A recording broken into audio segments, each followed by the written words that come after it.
안녕하십니까. 민법을 잡은 남자 안영찬입니다. 자, 이번 백선특강 민법 총칙하는 두 번째 시간이고요. 이번 영상에서 민법 총칙은 다 할 겁니다. 자, 13번인데 통정호의 표시가 가장 전형적인 사례거든요.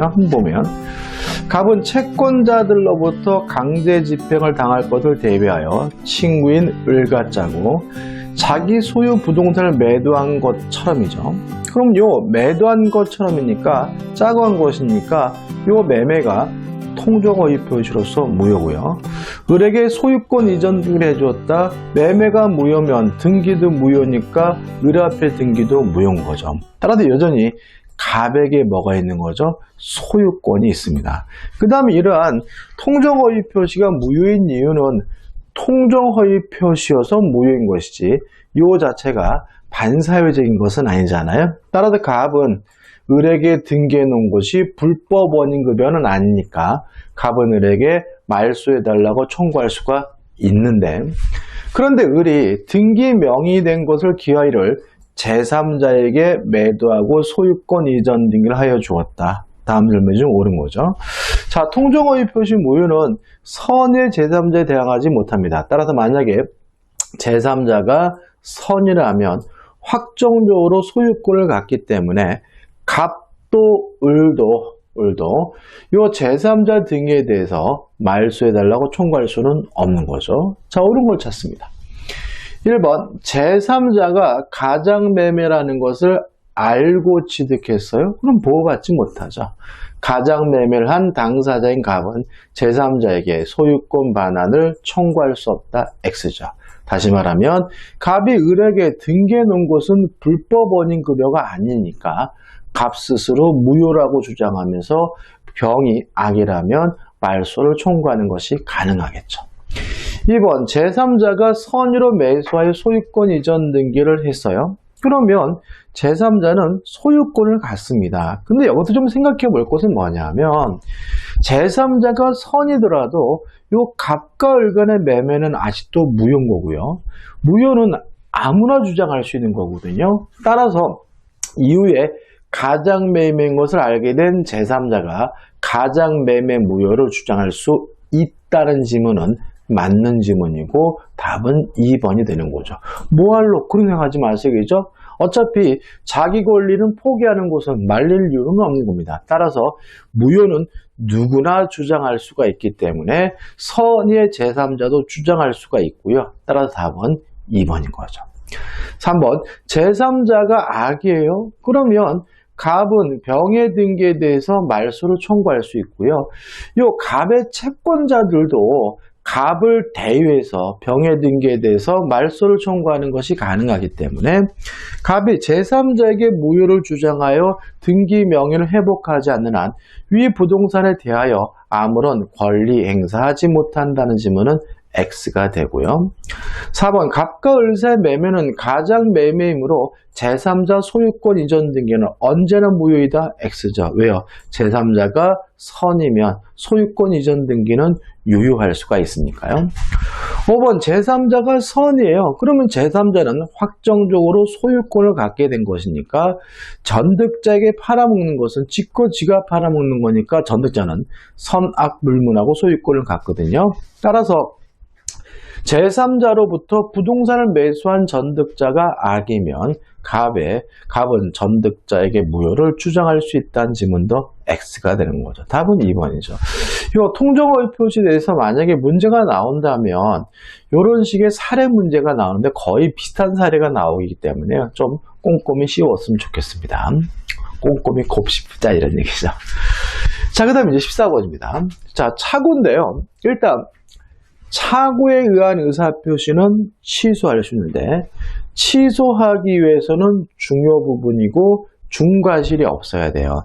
첫 번째 개념에서 문제가 되는 것은 뭐냐면 규범적 해석이어야지만 착오를 이유로 취소할 수 있다는 것은 앞에서 했고, 두 번째 동계착오죠. 동계착오는 원칙적으로 취소할 수 없지만 그 동기가 표시되거나 상대방이 유발시킨 경우에는 동계착오를 이유로 취소할 수가 있다는 점. 그 다음에 중요 부분이어야 되는데 중요 부분이 되기 위해서는 반드시 경제적 불이익이 존재해야 되는 점도 꼭 기억해 두시고 따로 기억할 것은 뭐냐면 가격, 시가, 중요 부분이 아니고 또 수량 부족, 지적 부족도 중요 부분이 아니라는 거 따로 기억해 두셔야 되고요. 자, 입증에 관한 문제, 중요 부분임을 입증하면 취소할 수가 있으니까 중요 부분임은 누가 입증합니까? 취소하고 싶은 표의자가 입증하는 거죠. 자, 문제 볼게요. 14번.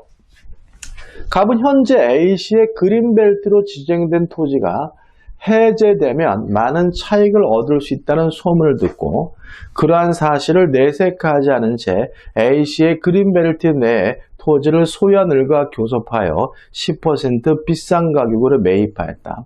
그러나 매수한 토지가 그린벨트 해제 대상에서 제외된 경우 다음 설명 중 가장 타당한 거죠. 자, 두 가지 문제가 있습니다. 그린벨트가 해제될 줄 알았는데 해제가 안 됐다는 점, 또 시세보다 10% 비싼 가격으로 샀다는 점, 두 가지가 문제거든요. 첫 번째, 해제될 줄 알았는데 해제가 안 됐다는 것은 동계착오죠. 자, 동계착오는 원칙적으로 취소할 수 없지만 표시가 되거나 상대방이 유발시킨 경우에 착오를 이유로 취소할 수 있는데 문제에서 그러한 사실을 내색하지 않은 채라고 명백히 나와있죠. 표시도 안 됐습니다. 유발도 안 된 거예요. 따라서 그린벨트가 해제될 줄 알았는데 해제가 안 됐다. 동계착오를 이유로는 취소할 수가 없는 거죠. 두 번째, 10% 비싼 가격이요? 자, 가격에 관한 착오는 시가에 관한 착오는 중요 부분이 아니잖아요. 따라서 단순히 10% 비싸다는 이유만으로는 중요 부분이 아니기 때문에 착오를 이유로도 뭐 할 수 없는 거예요? 취소할 수 없는 거예요. 그러나 타당한 것은 4번.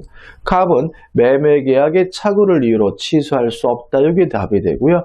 나머지 것들은 그냥 억지로 만든 지문들이니까 중요한 게 아니에요. 답은 뭐죠? 4번입니다. 15번입니다. 착오나 사기에 의한 의사표시에 관한 설명으로 옳은 거를 찾네요. 1번. 동계착오가 상대방에 의하여 제공되거나 유발된 경우에는 착오를 이유로 취소할 수 없다가 아니라 있다겠죠. 2번. 법률행위 내용의 중요 부분에 대한 착오를 판단할 때는 의사표시 경제적 불이익 여부는 문제되지 않는다. X죠. 왜요?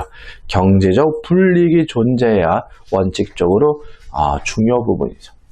자, 취소권 행사 기간에 제한이 있어요.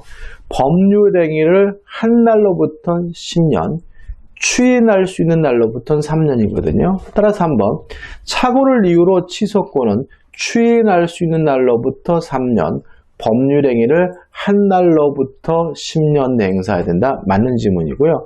우리 민법은 이렇게 숫자가 나오면 숫자 앞에 말을 조심하셔야 돼요. 자, 3년은 언제부터입니까? 추인할 수 있는 날로부터 3년이라는 점. 10년은 언제입니까? 법률행위를 한 날로부터 10년이라는 거 꼭 기억해 두시고요. 답은 3번이 되는 거죠. 4번. 법률행위가 사기에 의한 것으로서 취소된 경우 그 법률행위가 동시에 불법행위를 구성하는 때에는 취소 요건에 생기는 부당이득 반환 청구권과 불법행위를 한 손해배상 청구권은 중첩적으로 행사할 수 있다. X예요.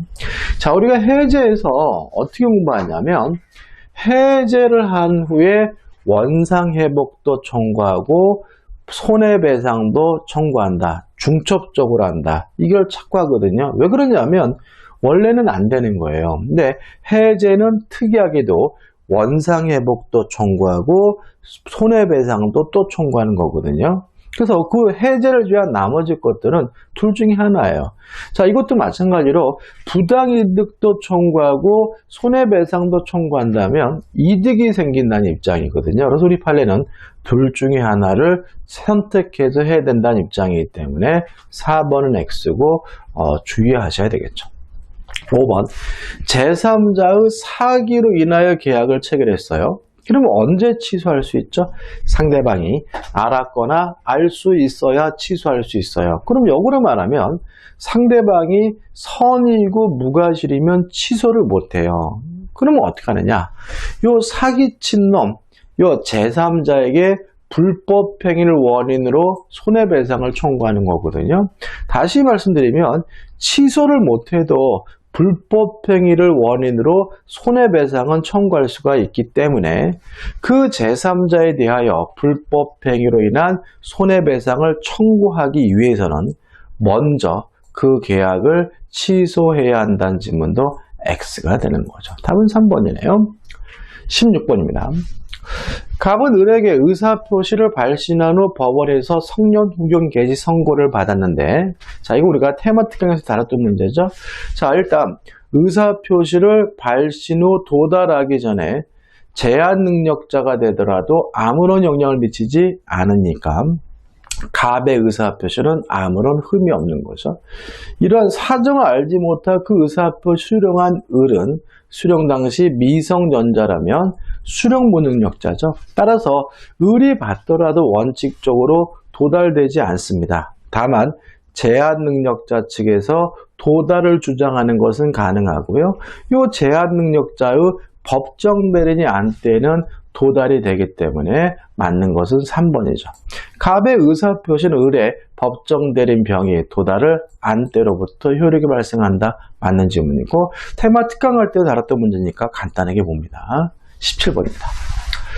을은 갑의 대리인으로서 갑을 위하여 병과 계약을 체결하였다.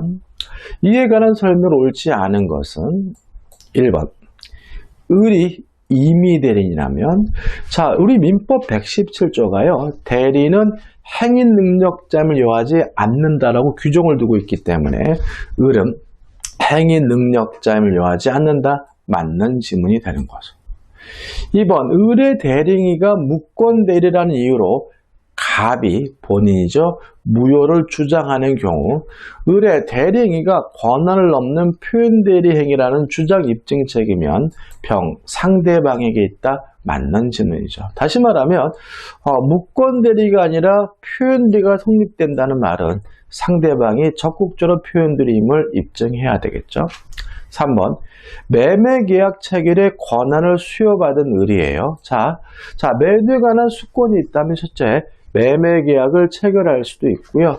매매대금을 수령할 수도 있고 대금 지급 기한을 연기해 줄 수도 있어요. 못하는 게 뭐냐? 일부든 전부든 대금을 면제해 줄 수는 없다. 두 번째, 해제할 수도 없고 취소할 수도 없다. 꼭 기억해 두셔야 되고요.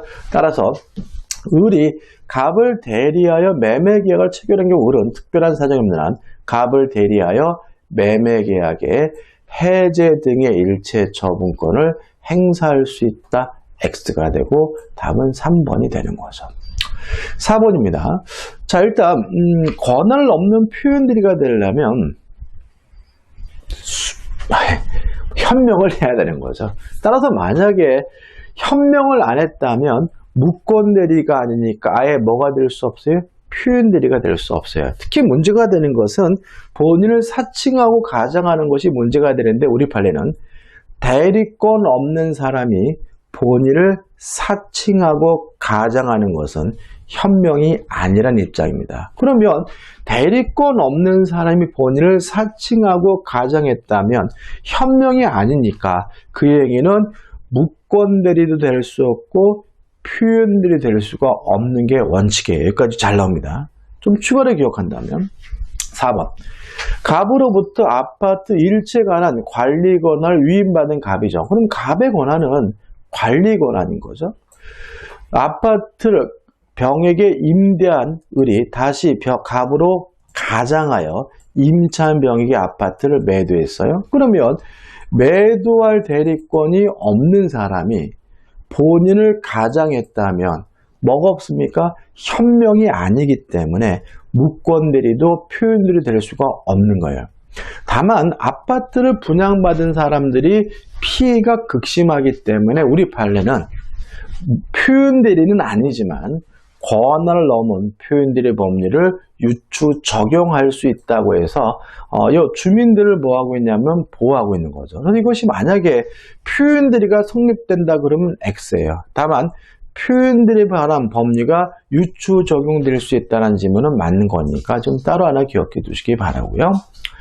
그 다음에 5번입니다. 대리권 수여 행위는 묵시적 의사표시로도 할 수 있습니다. 모든 의사표시는 명시적이든 묵시적이든 상관이 없잖아요. 을이 갑의 대리인의 외양을 가지고 있는 것을 갑이 알면서도 이 일을 하지 아니하고 방임하는 등 사실상 용태에 의하여 대리권의 수요가 추단되는 경우도 있다. 맞는 질문인데 그닥 중요한 질문은 아닙니다. 답은 3번이죠. 18번입니다. 대리권 소멸에서 꼭 암기해 두셔야 돼요. 자, 본인이 사망하면 대리권 소멸해요. 대리인의 사망, 대리인의 성년후견 개시, 대리인의 파산은 대리권 소멸사입니다. 본인에 대해서는 사망 한 가지밖에 없거든요. 따라서 본인의 성년후견 개시는 대리권 소멸사회가 아님을 잊지 마시기 바라고요. 답은 뭐죠? 3번이 되는 거죠. 따라서 이 대리권 소멸사회 꼭 네 가지 꼭 기억해 두시고 특히 본인의 성년후견 개시는 대리권 소멸사회가 아니라는 거 꼭 기억해 두시기 바랍니다. 19번입니다. 본인 그 대리인 및 복대리인 사이의 법률 관계에 관한 설명 중 옳은 것은 일단 복대리인은 누구냐면요. 대리인이 선임했지만 본인을 대리하는 사람이 복대리인이에요. 따라서 복대리인도 어차피 본인의 대리인이기 때문에 복대리인이 대리행위를 하고자 할 때는 본인의 이름을 현명해야 되거든요. 1번 복대리인은 대리인이 선임한 것이기 때문에 본인의 이름이 아닌 대리인의 이름으로 대리한다는 질문은 X가 되는 거죠. 2번 자 임의대리는 원칙적으로 복대리인 선임할 수가 없어요. 다만 본인의 승낙이 있거나 부득이한 사유가 있으면 선임할 수가 있고요.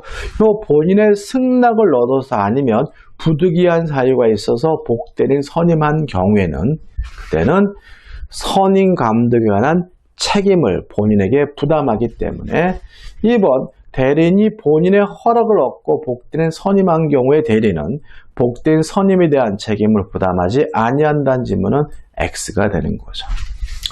3번 자 복대리인의 행위도 무권대리가 될 수도 있고 표현대리가 될 수 있어요.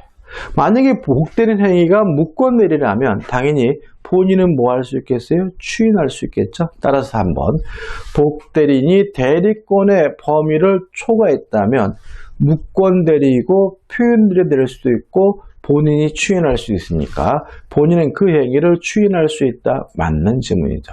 답은 3번이고요. 이건 어떻게 기억하시는 거냐면 표현대리가 성립되기 위해서 꼭 무권대리인이 직접 행위를 해야 되는 것은 아니다. 무권대리인이 복대리인을 통해서 행위를 한 경우에도 표현대리가 성립될 수 있다는 것 꼭 기억해 두시고요. 또 표현대리는 무권대리의 일종이기 때문에 본인이 추인하는 것도 가능하다는 것도 기억해 두시면 좋겠죠. 4번입니다. 자, 임의대리는 본인의 승낙이 있거나 부득이한 사유가 있어야 복대리인 선임할 수가 있고요. 친권자나 후견인과 같은 법정대리는 자유롭게 언제나 복대리인 선임할 수가 있으므로 4번 임의대리는 언제든지 복대리인 선임할 수 있으나 법정대리는 본인의 승낙이나 부득이한 사유가 있어야 복대리인 선임할 수 있다는 질문은 X고 앞뒤가 뒤바뀌어 있죠. 5번 복대리인의 대리권은 대리인의 대리권으로부터 비롯됐으므로 대리인의 대리권이 소멸하면 복대리권도 자동으로 소멸되거든요. 따라서 5번 대리인이 복대리인 선임한 경우에 대리인이 사망하거나 대리권을 상실하여도 복대리인의 복대리권은 소멸하지 않는다는 질문도 물론 X입니다. 답은 3번이죠. 20번입니다. 무권대리인 을은 자신을 갑의 대리인이라 하면서 병과 매매 계약을 체결했다. 이에 관한 설명 중 설명으로 옳지 않은 거죠. 자, 그럼 여기서 갑이 본인이고 을은 무권 대리인이고 병은 뭐죠? 상대방이죠. 누가 갑이고 을고 병인지를 한번 꼭 점검해 보셔야 되고요. 자, 무권 대리인과 거래한 병, 상대방은 추인 여부에 대해서 채고할 수가 있고요. 채고할 때는 선의 상대방뿐만 아니라 악의 상대방도 채고할 수 있거든요. 1번. 을이 무권 대리임을 알았던 병은 악의 병이죠. 갑에게 을의 대리행위에 대한 추인의 확답을 채고할 수 없다. X고 답은 뭐죠? 1번이죠. 선의 상대방뿐만 아니라 악의 상대방도 뭐 할 수 있죠? 처리할 수가 있는 거죠. 2번. 만약에 상대방이 처리했다면 확정적으로 이미 무효가 됐기 때문에 본인은 추인할 수가 없는 거예요.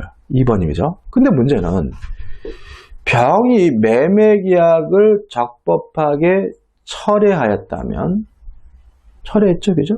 그러면 확정적 무효니까 본인이 추인할 수 없으니까 을의 무권 대리는 확정적으로 무효가 되고 그 외에 갑이 매매계약을 추인할 수 없다. 맞는 지문이 되겠죠. 3번. 추인의 상대방은 제한이 없습니다. 일반적으로 병에게 추인하는 것이 일반적이겠죠. 그렇지만 무권 대리인에게 추인할 수도 있고 승계인이 있다면 승계인에게 추인하는 것도 가능해요. 다만 무권 대리인에게 추인한 경우에는 그 사실을 모르는 선의 상대방에게 대항하지 못하므로 상대방은 여전히 철회하는 것이 가능하거든요. 3번. 갑이 을에 대하여 매매계약에 관한 추인의 의사표시를 한 경우 이러한 추인의 의사표시형이 알지 못했다면 여전히 철회하는 것이 가능하므로 병은 철회할 수 있다. 맞는 지문이 되는 거죠. 4번. 병이 매매계약을 철회한 경우 철회 효과를 다투는 갑은 병이 을에 대해 대리권이 없다는 사실에 관하여 악의임을 증명할 책임이 있다. 맞죠? 자, 이게 무슨 말이냐면 철회는 선의 상대방만이 할 수 있거든요. 만약에 병이 악이라면 뭐 할 수 없어요? 철회할 수 없는데 이 병이 악이라는 사실은 철회 효과를 다투는 누가요? 갑이 해야 된다는 얘기고 맞는 질문이죠. 5번입니다. 자, 금반응 원칙이죠. 자, 을이 아들이고 갑이 아버지예요. 을이 만약에 아버지가 생존해 계실 때는 팔겠다고 했는데 아버지가 돌아가시고 나서는 못 팔겠다. 추인을 거절하는 것은 반대되는 언행으로서 허용되지 않습니다. 이거 우리가 금반원의 원칙이라고 하죠. 5번. 을이 갑을 단독 상속한 경우 을은 갑의 주위에서 무권 대리임을 이유로 매매계약의 무효를 주장하는 것은 허용되지 않는다. 맞는 질문이죠. 따라서 옳지 않은 것은 1번이고 1번이 답이죠. 21번입니다. 조금 어려우신데 미성년자인 갑은 친구 을로부터 자전거를 빌려 사용하던 중 을이 요양을 위하여 산사가 들어간 사이에 팔아달라고는 부탁을 받았다고 거짓말하면서 그 정을 모르는 친구 병과 10만 원의 매매 계약을 체결했어요. 자, 한번 생각해 보자고요. 지금 을이 본인이고요. 지금 갑은 을이 팔아달라고 부탁받았다. 다시 말하면 대리인이라고 현명을 했는데 실제로 대리권이 없으니까 뭐가 되는 거죠? 무권 대리인이 되는 거죠. 그 다음 병은 뭐가 되냐면 상대방이에요.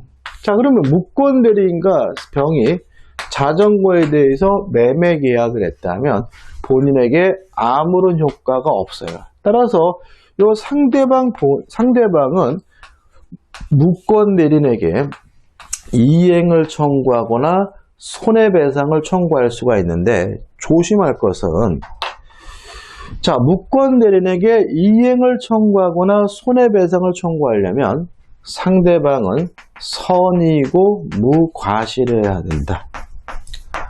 이 무권 대리인에게는 고의나 과실은 요구하고 있지는 않지만 반드시 무권 대리인이 행위 능력자이어야 한다.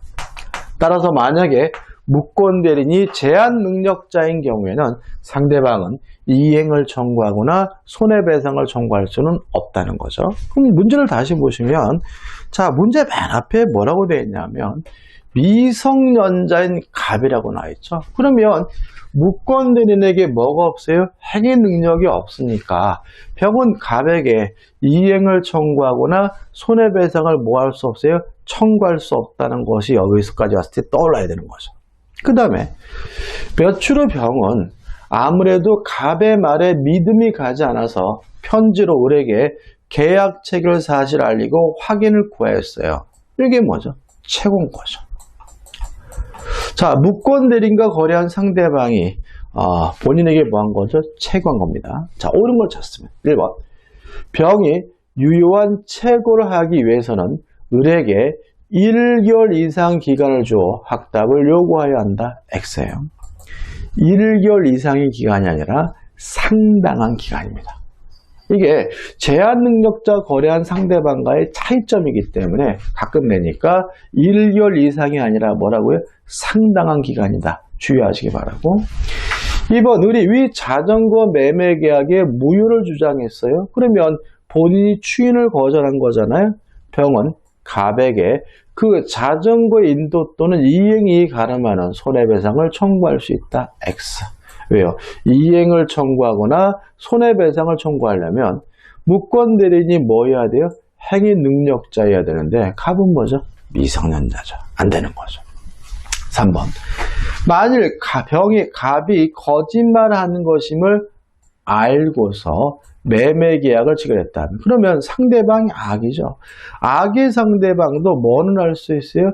채권할 수 있으니까 을에게 채권할 수 없다. X가 되는 거죠.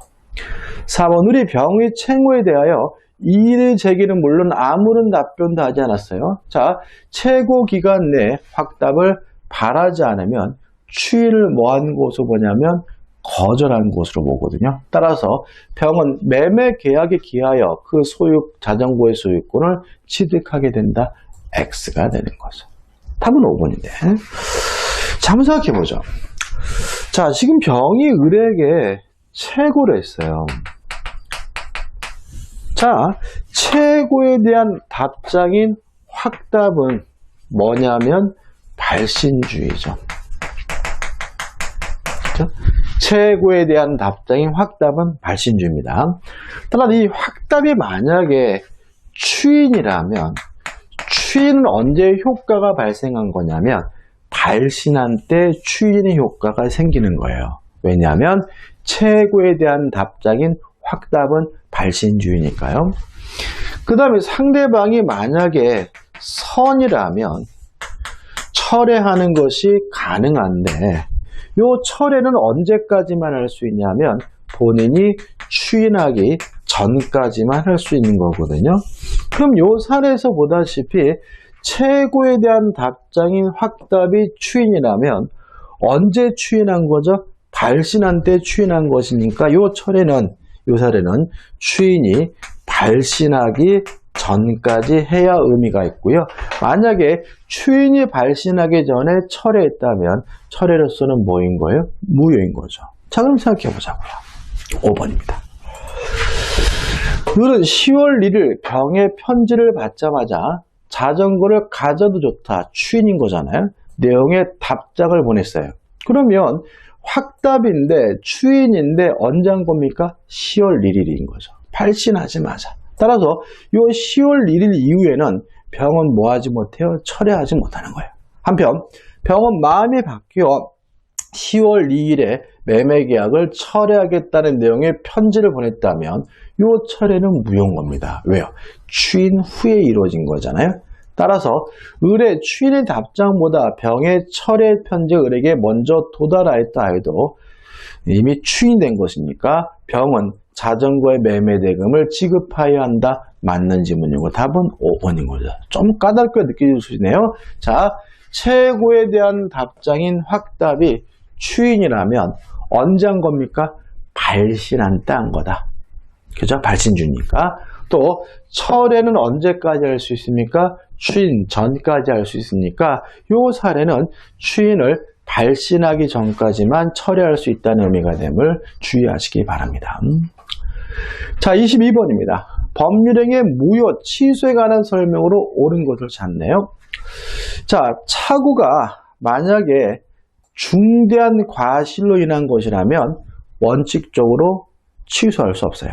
다만 상대방이 그 중과실을 이용해 처먹었다면 착오를 이유로 피고자가 취소할 수 있다는 것이 판례 입장이므로 1번 착오가 의사표시에 중대한 과실로 인한 경우에는 상대방이 그 착오를 알고 이를 이용하였더라도 의사표시는 착오를 이유로 취소할 수 없다는 지문은 뭐가 되죠? X가 되는 거죠. 2번 통정어의 표시 무효는 선의 제3자에게 대항하지 못하며 이때 제3자는 뭐이기만 하면 돼요? 선이기만 하면 되거든요. 따라서 선이면 족하고 무과실은 요하지 않는다. 맞는 지문이죠. 3번 무효인 가등기를 유효한 등기로 전용하기로 약정하는 거. 이거 무효 등기 유효인데 가능은 해요. 근데 문제는 뭐냐면 제3자의 권리를 침해할 수 없고요. 소급하지는 않아요. 따라서 무효행의 전환의 일에 따라 무효인 가등기는 그 등기시로 소급하여 유효로 된다. X가 되는 거죠. 옳은 것은 뭐죠? 답은 2번이죠. 그죠? 3번 취소권을 행사할 수 있는 기간의 경과입니다. 자, 우리가 취소권 행사 추인이 가능한 날로부터 3년 또 법률 행위 시부터 10년이라는 이 기간은 형성권의 행사 기간이기 때문에 소멸시효가 아니라 제척기간이에요. 제척기간은 당사자가 주장하지 않아도 법원이 직권으로 고려해야 된다는 것이 우리 판례 입장이기 때문에 계속 보시면 당사자가 주장하여 하므로 법원이 이를 당연히 조사하여 고려해야 할 사항은 아니다. X가 되는 거죠. 은근히 잘 나오네요. 5번입니다. 자, 금반의 원칙은 반대되는 연예인 금지되는 금반의 원칙이 적용되지 않는 경우 두 가지가 있어요. 첫째는 제한 능력자에게 적용되지 않아요. 따라서 제한 능력자는 지가 실컷 팔고 나중에 취소하는 게 가능해요.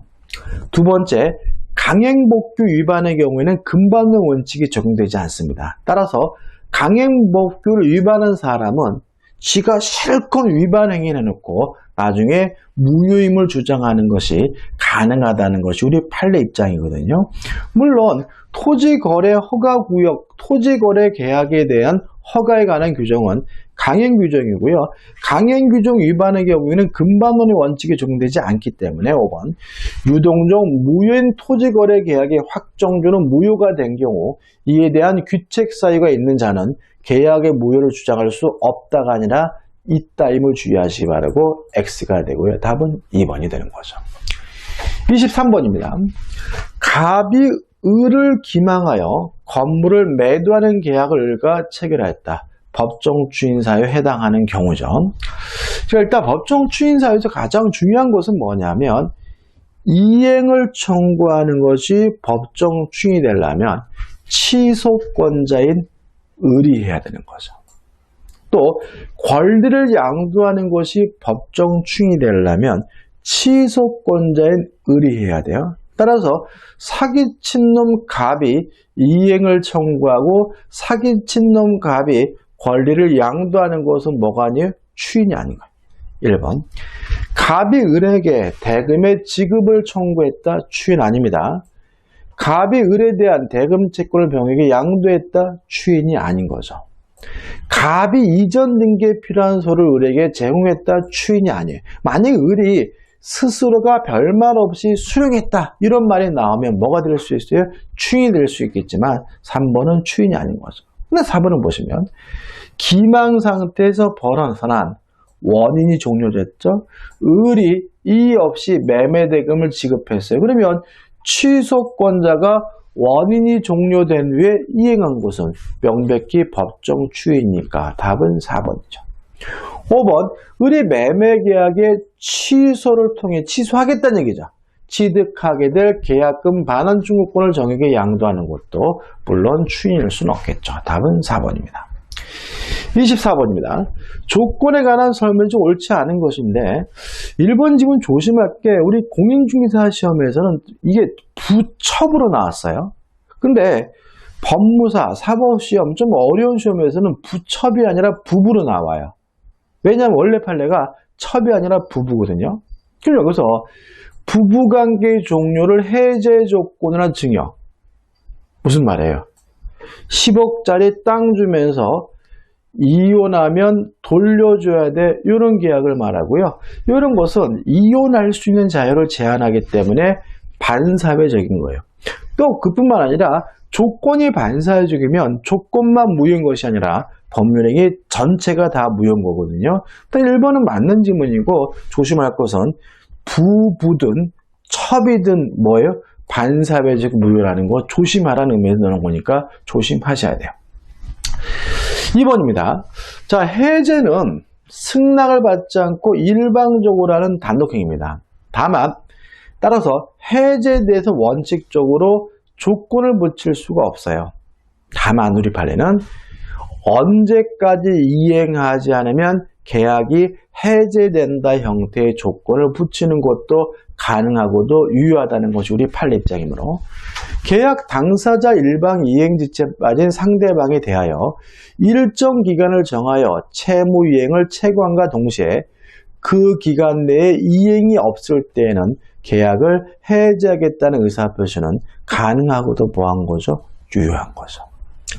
3번 어떤 법률행위가 정지조건부 법률에 해당하는 사실이죠. 자, 정지조건은 뭔가요? 현재 지금은 효과가 없지만 조건이 성취가 되면 효과가 생기는 게 정지조건이잖아요.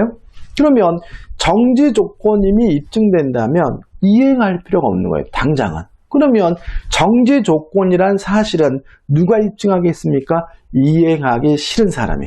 계속 보시면 그 법률행위로 인한 법률 효과 발생을 저지하는 사유. 왜요? 현재 효과가 없는 거니까. 그 법률 효과의 발생을 다투려는 자, 부정하는 자에게 주장 입증 책임이 있다. 맞는 질문이죠. 답은 4번인데 4번은 의미 없습니다. 읽어보지도 않을 거예요. 5번. 자, 매수인이 중도금을 약정한 일자에 지급하지 아니하면 계약이 해제된 곳 하나 특약. 가능하고도 유효하잖아요. 근데 여기서 조심할 것은 뭐냐면 지급하지 않는다는 조건이 성취가 되면 자동으로 해제되는 거예요. 왜요? 별도로 해제한다 또 말할 필요는 없는 거예요. 근데 조심할 것은 만약에 이것이 중도금이 아니라 잔금이라면 잔금을 안 준다는 이유로 계약이 자동으로 해제가 되려면 상대방의 동시이행 항변권을 소멸시키기 위한 이행 또는 이행의 제공이 필요함을 주의하시기 바랍니다. 다시 말하면 이행하지 않으면 해제된다는 조건이 붙은 경우에는 이행하지 않는다는 조건이 성취가 되면 자동으로 해제가 되기 때문에 또다시 해제한다고 말할 필요는 없어요.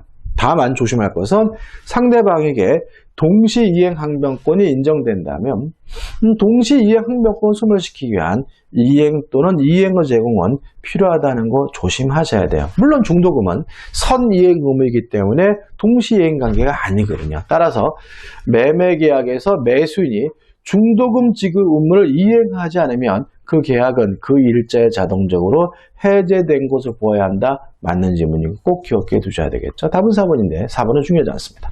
25번입니다. 조건과 기한에 관한 설명으로 옳지 않은 거죠. 자, 시기가 도래하면 효과가 생기고요. 종기가 도래하면 효과가 없어지니까 1번 종기 있는 법률행위는 기한이 도래한 때로부터 그 효력을 잃는다. 맞는 질문이고요. 2번 기한의 이익은 포기할 수 있습니다. 다만 유상이어서 채무자뿐만 아니라 채권자에게 기한의 이익이 있는 경우에는 손해배상을 해야 포기할 수 있거든요. 왜 그러냐면 2번 기한의 이익을 포기할 수 있지만 상대방의 이익은 해야지 못한다는 민법 규정 때문에 그런 거고요. 물론 2번은 맞는 질문이죠. 3번입니다. 법률행위 조건이 법리 당시 이미 성취한 것인 경우 기성 조건이죠. 기. 그럼 여러분들 뭐가 떠올라야 돼? 기, 정조, 기해무가 떠올라야 돼. 또 뭐가 떠올라야 됩니까? 불정무, 불해조죠. 기성 조건이 정조 조건이면 조건 없는 법률행위다. 기정조. 기성 조건, 해제 조건이 무효다. 기해무. 불능 조건이 정조 조건이 무효다. 불정무. 불능 조건, 해제 조건이면 조건 없는 법률행위다. 불해조. 요 12글자는 꼭 외워두셔야 돼요. 어차피 반드시 나옵니다. 그러면 기죠. 그 조건이 해제 조건이면 기해무 해서 뒤에 뭐가 붙어야 돼요? 무효가 붙어야 되는데 조건 없는 법률행위를 한다. X고요. 답은 뭐죠? 3번이 되는 거죠. 4번 148조 법조문이네요. 조건 있는 법률 당사자는 조건의 성부가 미정인 동안에 조건의 성춘연이 생길 상대방의 이익을 해야지 못하고요. 5번도 법조문이죠. 조건의 성취를 인하여 불이익을 받을 당사자가 신의 성질에 반하여 조건의 성취를 방해한 때는 상대방은 그 조건이 성취한 것으로 주장할 수가 있는데 여기서 조심할 것은 뭐냐면 그 시점이 언제냐에 대해서 방해시가 아니라 방해가 없었다면 조건이 성취될 것으로 추정되는 시점이 돼야 비로소 성취됐음을 주장할 수 있다는 것도 좀 주의하시기 바랍니다. 자, 여기까지가 이제 민법 총칙에 관한 백선이고요. 다음 영상에서 이제 물권법으로 들어가겠습니다. 자, 이 영상이 도움이 되셨다면 구독, 좋아요 부탁드리겠습니다. 고맙습니다.